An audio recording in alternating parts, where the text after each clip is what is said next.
आपके साथ मैं हूं जयप्रकाश शर्मा और आप देख रहे हैं यूपी मांगे उत्तर। और यूपी मांगे उत्तर आज आपको बता दें, हम सीधे लेकर आए हैं राजधानी लखनऊ और लखनऊ के विधानसभा भवन के सामने से ये हमारा आज खास शो चल रहा है। यूपी मांगे उत्तर में आज बात होगी मुस्लिमों की। दरअसल आपको बता दें, आखिरी दौर का जो फेज है उसका प्रचार जो है वो थम चुका है और अब 1 जून को वोट डाले जाएंगे। लेकिन अब राजनीति मुसलमानों पर होने लगी है, क्योंकि आपको बता दें यूपी के अंदर 13 सीटों पर वोट डाले जाएंगे, लेकिन इन 13 सीटों में कई सीटों पर मुस्लिम वोटर जीत हार का फैसला तय करते हैं। चाहे घोसी की बात करें, मऊ की बात करें, महाराजगंज की बात करें, ये वो ऐसे इलाके जहां मुस्लिम वोटरों की ठीक ठाक संख्या है। ऐसे में AIMIM अध्यक्ष असदुद्दीन ओवैसी ने अखिलेश यादव पर हमला बोल दिया है। उन्होंने कहा है कि अखिलेश यादव को मुसलमानों का मां नहीं आता है, वो मुसलमानों के हक की कैसे बात करते हैं। मुसलमानों का सिर्फ अखिलेश यादव ने, समाजवादी पार्टी ने इस्तेमाल किया है। इतना ही नहीं, उनके अलावा OP राजभर भी अब इस लड़ाई में कूद गए। OP राजभर ने भी अखिलेश यादव पर निशाना साधा। उन्होंने कहा कि अखिलेश यादव ने कभी भी मुसलमानों का भला नहीं किया और अखिलेश यादव के साथ अब मुसलमान साथ नहीं खड़े, बल्कि मुस्लिम OP राजभर के साथ खड़े, सुभाषपा के साथ खड़े।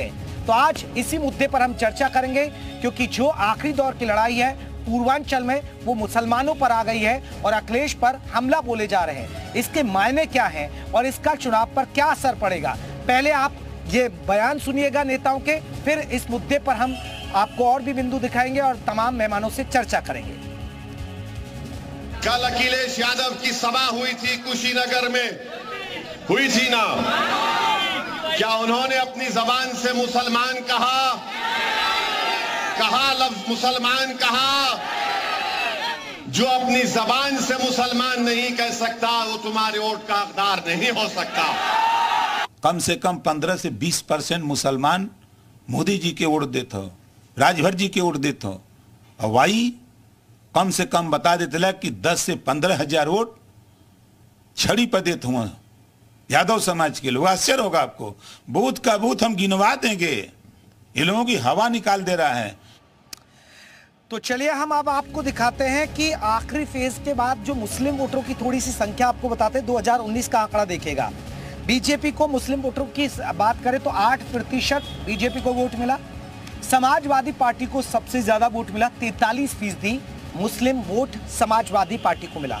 इसके अलावा BSP की बात करें, BSP को भी ठीक ठाक संख्या में वोट मिला। हालांकि सपा और BSP मिलकर लड़े तो 30% मुस्लिम वोटर BSP के भी खाते में गया।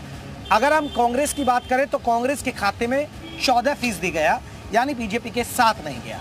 आज हम इसी मुद्दे पर चर्चा करेंगे। हमारे अब आपके जो महत्वपूर्ण सवाल हैं उन महत्वपूर्ण सवालों को हम दिखा देते हैं। जो हमारे महत्वपूर्ण सवाल है, मुस्लिमों से अखिलेश की दूरी कैसी मजबूरी? ये हम नहीं कह रहे, ये ओवैसी साहब कह रहे हैं, OP राजभर कह रहे हैं। तो सवाल नंबर यह है कि मुस्लिमों से अखिलेश की दूरी कैसी मजबूरी? क्या टिकट बंटवारे में SP ने मुस्लिमों की अनदेखी की? क्या वाकई में टिकट बंटवारे में मुसलमानों को, क्योंकि PDA का फॉर्मूला लेकर आए तो मुसलमानों की अनदेखी की है, जो बार बार उठाया जा रहा है? अखिलेश के वोट बैंक में ओवैसी लगा पाएंगे सेंध? असदुद्दीन ओवैसी क्या अखिलेश यादव के वोट बैंक में सेंध लगा पाएंगे? ये हमारा महत्वपूर्ण सवाल है। चुनाव की आखिरी जंग, मुस्लिम किसके संग? क्योंकि पूर्वांचल के अंदर मुसलमानों को साधने की कोशिश की, जिस तरह हम जिक्र कर रहे हैं, गाजीपुर, मऊ की बात करें, चाहे घोसी की बात करें, चाहे हम बात करें महाराजगंज की, तो ऐसी लोकसभा सीट है, ऐसे जिले हैं जहां मुस्लिम वोटरों की ठीक ठाक संख्या है। तो आज हम इन्हीं बिंदुओं पर चर्चा करने जा रहे हैं। हमारे साथ आपको बता दें, हमारे कई खास मेहमान जुड़ गए। मैं जल्दी से परिचय करा दूं। आलोक अवस्थी हमारे साथ BJP की तरफ से हैं। हमारे साथ तारिक खान है, समाजवादी पार्टी की तरफ से हैं। तारिक खान जी आपका बहुत बहुत स्वागत है। आलोक जी आपका बहुत बहुत स्वागत है। परमवीर सिंह है हमारे साथ, आपको बता दें राजनीतिक विश्लेषक है, वो भी हमारे साथ जुड़ गए। और जैसे दानिश कुरैशी AIMIM के प्रवक्ता हमारे साथ जुड़ेंगे, उनको भी चर्चा में शामिल करेंगे। लेकिन सबसे पहले तारिक खान साहब, चर्चा की शुरुआत आपसे। सर, मुस्लिमों से अखिलेश की दूरी क्या है ये मजबूरी सर? क्या वाकई में अखिलेश के राज में मुस्लिमों पर अत्याचार हुए, इसलिए मुस्लिमों से आप अब दूरी बना रहे हैं, मुस्लिम भी आपसे दूर जा रहे हैं? ये मैं नहीं कह रहा हूं सर, ओवैसी साहब कह रहे हैं। टिकटों में भी आपने कहीं ना कहीं मुस्लिमों की अनदेखी की है। देखिए, हमारे साथ दो तरफ से हमारे साथ मतलब अजीब व्यवहार। भारतीय जनता पार्टी जब मुसलमानों के बीच में जाती है तो कहती है देखिए इन्होंने आपके लिए कुछ भी नहीं किया। और जब वही मेजॉरिटी के बीच में ओवैसी का ये बीजेपी कहां से आ गई यहाँ? सुन तो लीजिए मैं तारिक साहब, बीजेपी कहां से आ गई इसमें? वैसी साहब को भी एक्सप्लेन करता हूँ, मगर पहले बीजेपी की एक बात तो सुन लीजिए, आप समझिएगा खुद ही, उसमें निर्णय लीजिएगा। और फिर जो मेजॉरिटी के पास जाती है, जो हिंदू हैं उनसे कहती है कि इन्होंने सिर्फ मुसलमानों के, तो या तो किया या तो नहीं किया, पहले इसका तो फैसला करिए। जब मुसलमानों के बीच में गए तो कहा कि आपके लिए कुछ नहीं किया, और जब आप मेजॉरिटी हिंदुओं के बीच में गए तो कहा सिर्फ मुसलमानों के लिए किया, आपके लिए कुछ नहीं किया। तो किया या नहीं किया इसका निर्णय बीजेपी पहले कर। ठीक, अब आते हैं ओवैसी साहब। ओवैसी साहब 2017 से उत्तर प्रदेश में टहल रहे हैं, 0.2% वोट 17 में पाए थे, 0.47% वोट 22 के विधानसभा। क्या कर अच्छा, राजभर साहब को थोड़ा मुसलमानों का वोट चाहिए, इसलिए मुख्तार अंसारी की तारीफ कर लगातार कह रहे हैं वो मसीहा है। तो क्या भारतीय जनता पार्टी भी मुख्तार अंसारी को मसीहा मान रही है? क्यों? और मसीहा क्यों कह रहे हैं? क्योंकि बचवा लड़ रहा है कुर्सी पे, थोड़ा मुसलमान का वोट चाहिए, थोड़ा मुसलमान का वोट। और जो ओवैसी साहब कह रहे हैं, ओवैसी साहब देखिए एक शिक्षित है और लगातार उनका एक वजूद है, उनकी एक अपनी पार्टी है, उनकी अगर बात रखी, बहुत एजुकेटेड आदमी है, और उनकी बात अगर जाती है और वो रखते हैं किसी मंच से, तो मुस्लिमों पर इसका असर करती है सर। ऐसा नहीं है कि वो कोई ऐसे नेता है, उनका एक अपना वजूद है सर। एक बात बताइए, अच्छा मुसलमान किसी के अब्बा की जागीर है क्या? मेरे या आपके या भाजपा के, कांग्रेस का? बीजेपी उनके लिए काम करे, उनको वोट करेगी। लेकिन जिस पसमंदा की आप बात करते हैं ना, कौन वाला पसमंदा? दानिश आजाद अंसारी वाला पसमंदा, बैकवर्ड, उन्हीं का सम्मेलन करते हैं, उनके लिए इसने यात्रा निकालते हैं। प्रधानमंत्री कहते हैं पसमंदा आ जाओ, हम तुम्हें गले लगा लेंगे, और फिर कहते हैं पसमंदा का रिजर्वेशन खत्म कर। ये क्या है? ये क्या है? यही ओबीसी पसमंदा में है, यही पसमंदा जो है, इन्हीं को मुसलमानों का ओबीसी कहा जाता है। अब उनसे मोहब्बत नहीं रही, अब उनका खाली वोट चाहिए ना, 12%, 10% वोट ले लो और मोहब्बत ना करो। ये कैसी मोहब्बत है भाई? उस पर स्टैंड क्लियर करोगे मुसलमानों के लिए कि सारे स्टेट में? आलोक अवस्थी जी, ओवैसी साहब कह रहे मुसलमानों की अनदेखी हुई, मुसलमानों पर अत्याचार हुए अखिलेश के राज में, और कहीं ना कहीं टिकटों में भी अनदेखी की है। सर आप कैसे देखते हैं ओवैसी के इस बयान को, और जिस तरह अभी सपा के प्रवक्ता उसको यहाँ पर सफाई दे रहे हैं अपनी तरफ से? देखिए, ओवैसी जी की एक बात से मैं सहमत हूँ कि मुसलमानों की अनदेखी समाजवादी पार्टी ने करी। जिस समय राज्यसभा की सीटें जानी होती हैं तो परिवार के व्यक्ति दिखाई पड़ते हैं उनको, जिस समय एमएलसी नॉमिनेट होने होते हैं उस समय मुसलमान नहीं दिखाई पड़ते, जबकि मुसलमान एक बैग 80 से 85% वोट समाजवादी पार्टी को देता है। समाजवादी पार्टी का जो वोटर है वो कौन है? वो मुसलमान ही तो वोट उनको कर रहा है लगातार। और अखिलेश यादव देने के नाम पर जब देने आते हैं तो खाली यादवों को देते हैं और अपने परिवार को देते हैं। और समाजवादी पार्टी मुस्लिम तुष्टीकरण की तो पराकाष्ठा पर जुटी हुई है। सनातन को गाली देना हो, रामचरितमानस की निंदा करवानी हो, राम मंदिर के निर्माण का विरोध करना हो, मुस्लिम पर्सनल लॉ का समर्थन करना हो, बहुसंख्यकवाद का समर्थन करना हो, और सबसे बड़ी बात तुष्टीकरण की पराकाष्ठा करते हुए दलितों, पिछड़ों, अति पिछड़ों का आरक्षण में काट करके मुसलमानों को आरक्षण देना हो, उसकी हिमायत समाजवादी पार्टी और कांग्रेस कर रही है। तो एक तरीके से समाज को बांट करके जो देखने की बात है कि वोट तो वो ले लेती है, लालच दिखाती है, लेकिन सत्ता में भागीदारी नहीं देती है। समाजवादी पार्टी जब भागीदारी देनी होती है तो सिर्फ अपने परिवार को देती है, क्योंकि परिवारवादी की पार्टी है। और परिवार के लोग फिर वही तो बात कह रहे हैं ना तारिक साहब, आप एक तरफ कहते हैं कि आप एक विशेष वर्ग पर ध्यान देते हैं, एक तरफ आप कह रहे हैं कि मुसलमानों की अनदेखी कर रहे हैं। तारिक साहब भी तो यही तो उठा रहे थे सवाल कि बीजेपी ये तो क्लियर करे। देखिए, भारतीय जनता पार्टी ने जो नीति और नियत और हमारी जो बनी है, नरेंद्र मोदी जी ने जो गरीबों के लिए बनाई है, वो सब समाज के लिए, सब धर्मों के लिए एक समान बनाई है। 4 करोड़ घरों का अगर मालिक बनाया है तो हर वर्ग को बनाया है जो गरीब है, तो मुस्लिम भी आता है, तो दलित भी आता है, पिछड़ा भी आता है। आज आके हमने 3 करोड़ घर और देने की, बनाने की बात कही है, तो उन्होंने सबके लिए कही है। 50 करोड़ गरीबों को अगर हमने इलाज देने की व्यवस्था करी, सबके लिए करी है। तो समाज को बांट करके भारतीय जनता पार्टी मैं लौटूंगा आलोक जी लौटूंगा। दानिश कुरैशी जी हमारे साथ जुड़ गए AIM की तरफ से।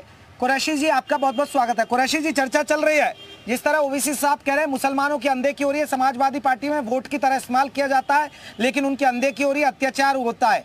क्या आप इत्तेफाक रखते हैं? क्योंकि सपा के प्रवक्ता हमारे साथ तारिक खान साहब जुड़े हैं, वो कह रहे हैं देखिए उनका कोई वजूद नहीं है, सिर्फ मुसलमानों को लुभाने के लिए करते हैं, कुछ होता है नहीं।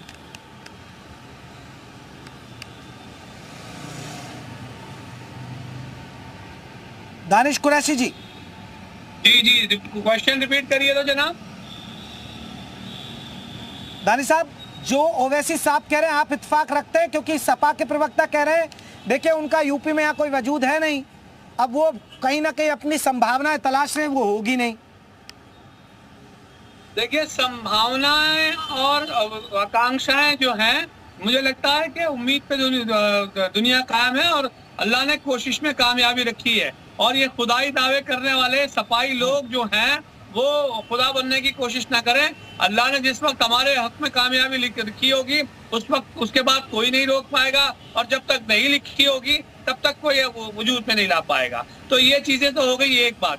रह गई बात उत्तर प्रदेश की, तो उत्तर प्रदेश में आप बाकी आम मुसलमानों का हाल छोड़िए, कुछ समाजवादी पार्टी के बड़े बड़े नेता, आज अभी आपने देखा आजम खान के परिवार के लोग अपने आप से कोर्ट कचहरी और न जाने कहां कहां दर दर ठोकरें खा रहे हैं, और अखिलेश यादव को उनकी फिक्र तक नहीं है, आज तक पूछने तक नहीं गए कि हालात क्या है। तो उनका मतलब और मकसद सिर्फ और सिर्फ चुनाव से है, चाहे वो मुसलमान हो, चाहे नेता आजम खान हो, या और दूसरे जो तमाम नेता हैं समाजवादी पार्टी के, उनका जो उनके जो हालात हैं। दानिश साहब, जो बात आप कह रहे हैं, देखिए ओवैसी जी, वो दानिश साहब, ओवैसी जी एक एजुकेटेड पर्सन है, उनकी एक अपना वजूद है, उनको लोग मुसलमान लोग ध्यान से सुनते हैं, लेकिन उनकी बातों का कोई असर थोड़े हो रहा है, लेकिन फिर भी समाजवादी पार्टी के साथ है। अगर मुसलमानों का हित नहीं देखती समाजवादी पार्टी तो क्यों खड़े होते हैं मुसलमान समाजवादी पार्टी के साथ? देखिए मैं आपको एक बात बताऊं, क्यों खड़े होते हैं और क्यों खड़े होंगे, मैं आपको एक बात बता दूंगा। मुसलमानों के, दलितों के, पिछड़ों के हक हुकूक की लड़ाई की जब बात आती है, पार्लियामेंट के फ्लोर की बात कर रहा हूं मैं, तो पार्लियामेंट के फ्लोर पे समाजवादी पार्टी के जितने भी मुसलमान चेहरे हैं ये तमाम नदारद हो जाते हैं। उनसे पूछिए कि 3 तलाक का मसला चल रहा था तो कहाँ थे समाजवादी पार्टी के नेता? तो मुसलमानों का मुद्दा जब आता है तब ये तमाम लोग नदारद हो जाते हैं और आवाम के बीच में जाके ऐसे खुदाई दावे करते हैं। चलिए मैं जवाब ले लेता हूँ। दानिश जी जवाब, तारिक साहब जवाब देंगे? दानिश कुरैशी जी की बात का जवाब देंगे? आप लोग नदारद हो जाते हैं जब मुस्लिमों के हक की बात आती है? नहीं, मैं तो बस यही बात पहले बीजेपी से समझना चाहता था कि हम मुसलमानों की हिमायती हैं या नहीं, वही बात फिर से आ गई। अब ये कह रहे हैं कि मुसलमानों की हिमायती नहीं है, और वो कहते हैं बीजेपी के AMIM कहती है कि हम मुसलमानों की हिमायती नहीं है, हमने कुछ नहीं किया, चलिए मैं मान लिया, और बीजेपी कहती है इन्होंने सिर्फ मुसलमानों के लिए किया। तो इन दोनों लोगों की बात, पहली बात, जब जहां नेताजी के टाइम से, और वो उनके हक की बात है, मुसलमानों का खून शामिल है इस देश की आजादी, उनका हक है, और उनका हक दिलाने के लिए अगर नेताजी कहीं उनकी आवाज बनते हैं और उस आवाज पे मुसलमान उनको वोट देता है। कहाँ आवाज बन रहे हैं? आप 4 टिकट देते हैं, जो बीजेपी आरोप लगा रही है कोई बड़े पद की बात आती है तो मुसलमान नजर नहीं आते, यादव फैमिली नजर आती है।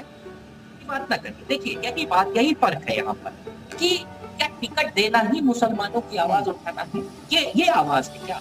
MLC की बात है, अभी हमने गुड्डू जमाली MLC बना, और उससे पहले काश्मीर अंसारी को और एक और खास साहब है जिसका आजम खान ने रिकमेंड किया, 2-3 मुसलमानों को। मगर बात पार्टी की विचारधारा क्या है ये इम्पोर्टेंट है।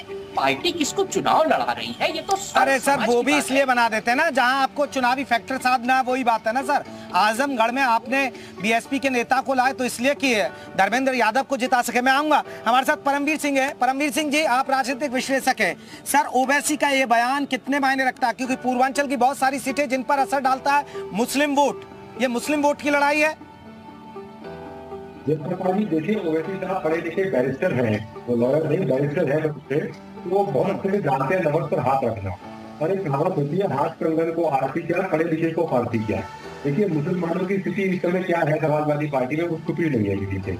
बहुत छोटी सी बात होती है, चुनाव खत्म होने को आया, लास्ट पेपर आ गया, इतने मुसलमान स्टार प्रचारक थे समाजवादी पार्टी की रैलियों में, देखिए सबको सामने आ जाएगी बात, आ जाएगी सामने। या कांग्रेस पार्टी टिकट बंटवाने को छोटी है, बड़े नेता की चर्चा बढ़ती है तो उनके पर्चे के डायरेक्टर कौन बन रहे, नरेंद्र मोदी जी के कौन बने, सब समाज के लोगों को प्रतिनिधित्व कराया गया।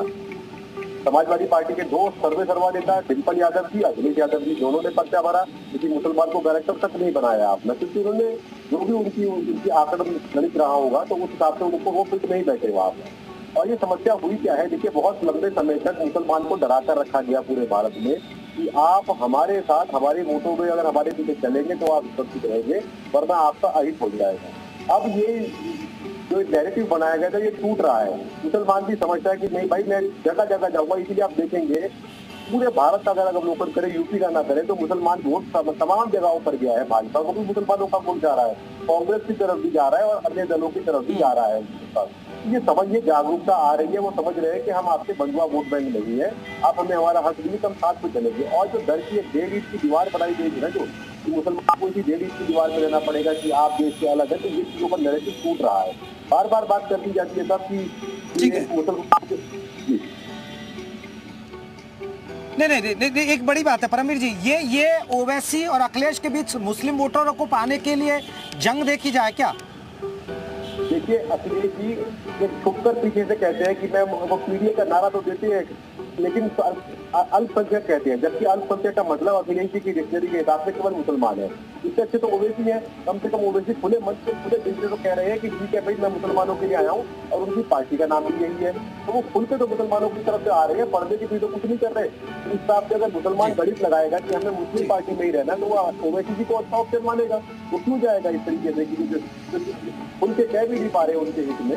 ठीक है, दानिश कुरैशी जी, आप मुसलमानों की आवाज उठा रहे हैं, आप लोग आवाज उठा रहे हैं, आपको लग रहा है कि मुस्लिम यूपी का मुसलमान AIM की तरफ देखेगा, आपसे जुड़ेगा, इस चुनाव पर असर डालेगा?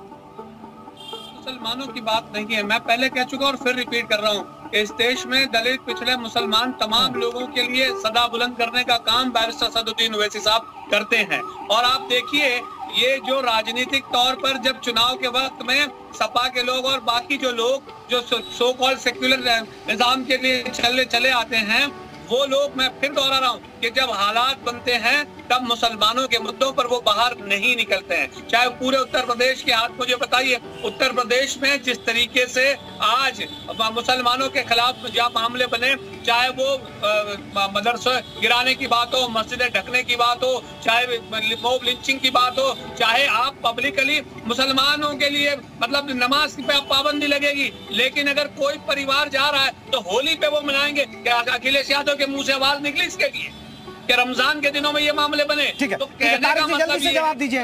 तारिक जी, उन्होंने बड़ी फेहरिस्त गिना दी, दानिश कुरैशी जी ने आपको बड़ी फेहरिस्त गिना दी, मदरसों का मामला हो, जो भी मामले हैं, लेकिन आप चुप रहते हैं, आप खामोश रहते हैं। आजम खान कितना संघर्ष कर रहे हैं, आप चुप रहते हैं।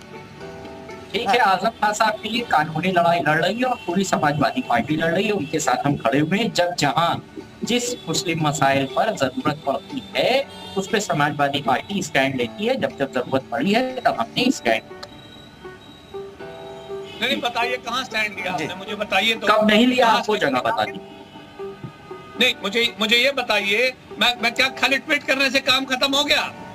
खाली ट्वीट करने से काम कहाँ नहीं किया है? अरे आप विपक्ष में बैठे, सुनिए, अरे लाली साहब सुनिए, आप मुख्य विपक्ष में वहां बैठे हैं और अगर आपके पास इसका जवाब तक नहीं है और आप ये कह रहे हैं कि हम मुद्दों पे बोला करते हैं, तो आप सुनिए, अगर बोलिए ना, बताइए ना, आप मुसलमानों के ठेकेदार बनकर आए ना, या आप मुसलमानों का ठेका लिए, बताइए ना क्या कहा आपने क्या किया और हमने क्या नहीं किया, ये बता दीजिए और जनता में जाके बताइए, तब आप वोट पाएंगे। आप जाइए, आप उसके परिवार को जाके मिलिए जो FIR करवाए किन लोगों ने, आपको तो ये तक नहीं पता। और आप बात करते हो उत्तर प्रदेश में अखिलेश यादव की, मुझे खर्च, अरे भाई दानिश भाई ऐसा है,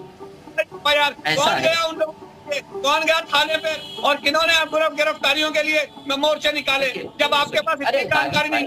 मुसलमानों के वैसी साहब की तरह ना बोलिए, सुन भी लीजिए, वैसी साहब की तरह भाषण ना दीजिए, सुन भी तो कुछ लीजिए, अरे कुछ सुन लीजिए।